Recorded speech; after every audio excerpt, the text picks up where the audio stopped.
This video is on chronic diseases. It specifies the factors that are behavioral and environmental that help contribute to chronic diseases. What is a chronic disease? A chronic disease is something that's persistent or long-lasting. It can cause mortality, which is death. 1 in 2 Americans have a chronic medical condition. Some of the chronic conditions that you are familiar with is diabetes, allergies, asthma, epilepsy, high blood pressure, respiratory diseases. First, let's take a look at epilepsy. It is a condition of the nervous system. It's like an electrical shortage in the brain. It causes seizures where they fall down and twitch, and it can occur in about 1 in every 100 to 200 people. The big question is, can epilepsy be prevented? Well, the answer is yes and no. If the epilepsy is brought on by some type of accident or sporting accident, then it could be prevented. That's the reason football players and athletes in contact sports wear helmets. Seatbelts are important, hard hats, any type of safety measures that need to be taken place. But epilepsy is also caused by heredity. Researchers are still exploring the reasons why some people have epilepsy, but less than half of those who have epilepsy never experienced a head injury. If a person has epilepsy, there are a few things that they can do to help reduce those seizures that they may have. They have to stay on their prescription medicine. They need to get enough sleep. They need to avoid unusual stress. Eat a balanced diet. Maintain a correct weight.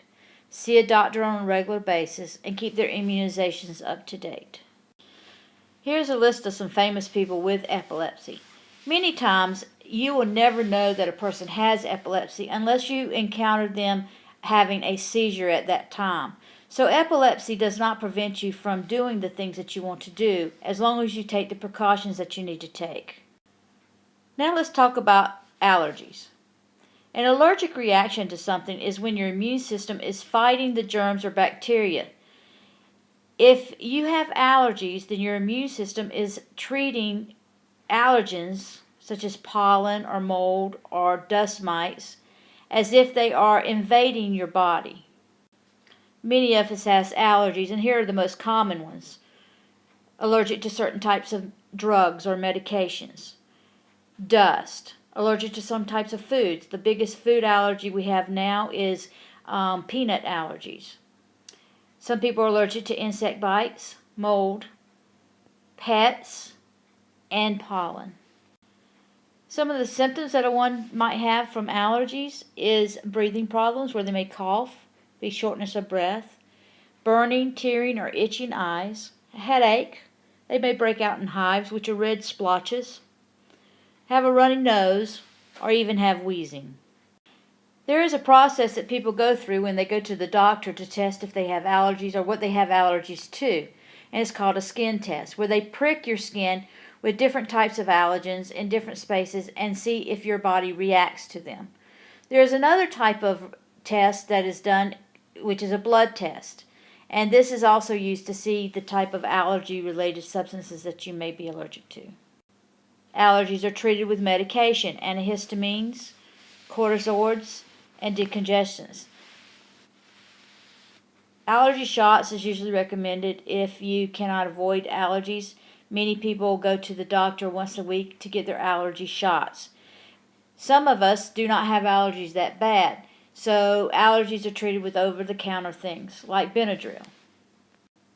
Can allergies be prevented? Well, they have said that breastfeeding children for at least 4 months or more will help them prevent getting milk allergies or wheezing in their early childhood. They also have come up with a new study saying that Amish children are less likely to have allergies, and they believe it is because they are exposed to farm animals in the outside and yard work and things like that as infants. And they seem to think that that could build up the immunity against the allergies that normal people would have. Now, not everyone who has allergies gets asthma, but everyone with asthma has allergies. Not all asthma happens because of allergies, but they are triggers. Allergies are triggers to an asthmatic attack. What happens is people with asthma experience problems in their airways. When you have allergy symptoms like a runny nose or itchy eyes or coughing, we tend to feel everything in our head area. A person with asthma, when they begin to experience their allergies, it goes directly to their lungs and begins to swell the breathing tube so that the airways cannot get the air into their lungs like they need. It is the leading cause of school absences in America. Here are a few common triggers. Remember, a trigger starts an asthmatic attack. These triggers are usually normal allergies that other people have but don't have asthma. For example, air pollution, smoke, exercise, pollen, pets, mold, dust, getting a cold or the flu, the weather change, whether it's a lot of rain or a lot of snow, or the flowers are blooming. These all are triggers for people who have asthma. There are some ways that you can control asthma. Always have clean air running through the house. Try to stay away from any type of air pollution or smoke. Watch the weather report so that if your allergies are during the time where it is very wet, you want to stay indoors more. Keep your room clean and free from dust. Changing your sheets very often.